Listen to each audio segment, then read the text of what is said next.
All right, let's get right into it. Today, we're breaking down one of the most incredible transformation stories ever told. It's about the exact moment an everyday fisherman was called to an absolutely extraordinary mission, one that, well, would literally go on to change the world. So, this right here, this is the whole story in a nutshell. On one side, you've got Simon. He's just a fisherman. His whole identity is wrapped up in his boat, his nets, his daily catch. Then, on the other side, you have Peter, a pillar of a global movement. The big question is, how on earth do you get from the guy on the left to the guy on the right?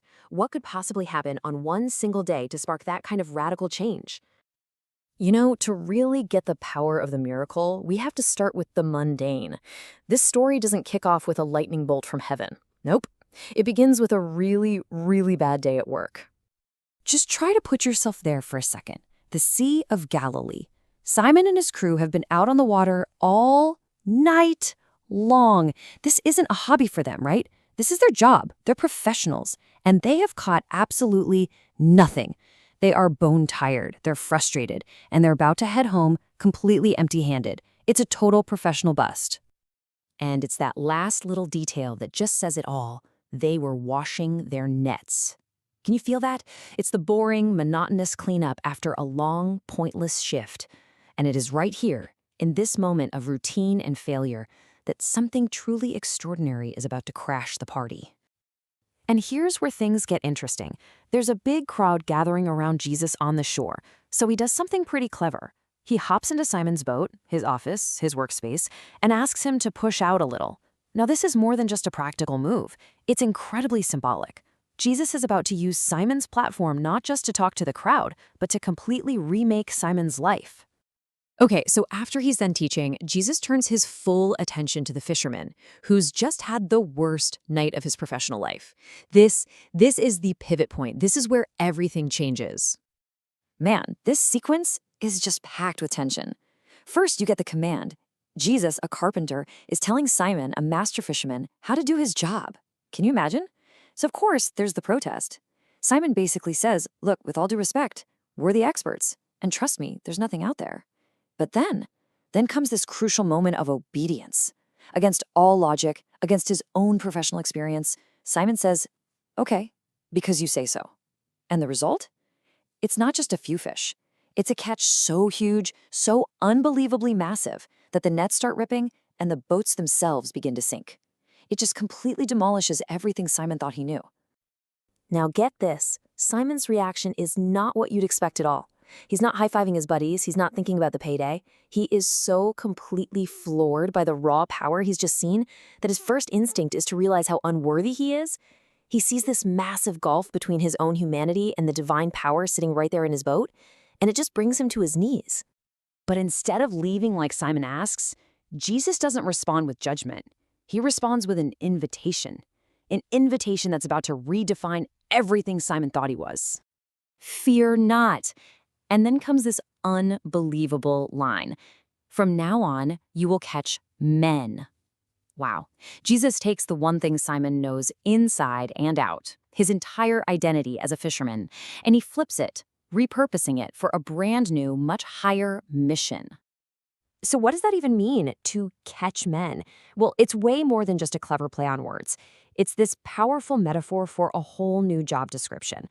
All the skills, the patience, the hard work he poured into fishing, now he was going to use all of that to draw people into a new way of life, a new spiritual reality. It's a call to leadership, a mission with eternal stakes. Now, if you or I got an offer like that, we'd probably expect some time to think it over, right? Maybe make a pros and cons list. Yeah, that is not what happened here. Their response was instant. The original text is so direct, it's almost jarring. They straightway left their nets. That means immediately, on the spot. The very tools of their old life, their old identity just dropped.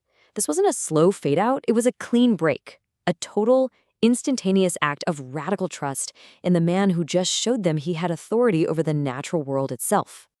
But we have to talk about the cost of that yes. It's easy to romanticize this moment, but let's be real about what they were actually walking away from. I mean, think about it. They left their nets. That wasn't just equipment, that was their entire livelihood, their only way to make a living. They walked away from financial security, from their duties to their families, and from their known place in their community. In a single moment, they left behind everything they knew. And really, their decision cuts right to the heart of what this calling is all about. It was a complete surrender of their own plans, their own ambitions, their own idea of security, all to chase a mission that was so much bigger than themselves. Okay, so let's pull the camera back for a second and look at the big picture. Why has this one story stuck around for 2,000 years? What are the big ideas we're supposed to take away from it? Well, this story really unpacks 4 powerful truths. First, that grace comes before worthiness. Jesus didn't wait for Peter to get his act together. He called him at his absolute lowest in a moment of failure. Second, it was a divine initiative. Jesus came looking for Peter, not the other way around. Third, you see this total identity reformation. Simon the fisherman dies and Peter the apostle is born. And finally, there's a missional transformation, where his normal, everyday job was elevated into a sacred heavenly commission. And that's really the heart of it, isn't it? What started as a totally routine, even frustrating day on the water, ended up being the moment of a divine call to action. A call that would, quite literally, go on to change the entire world. So it kind of leaves us with this final question to chew on. Peter wasn't in a special place. He wasn't praying on a mountaintop. He was just doing his job, covered in fish scales, washing his nets.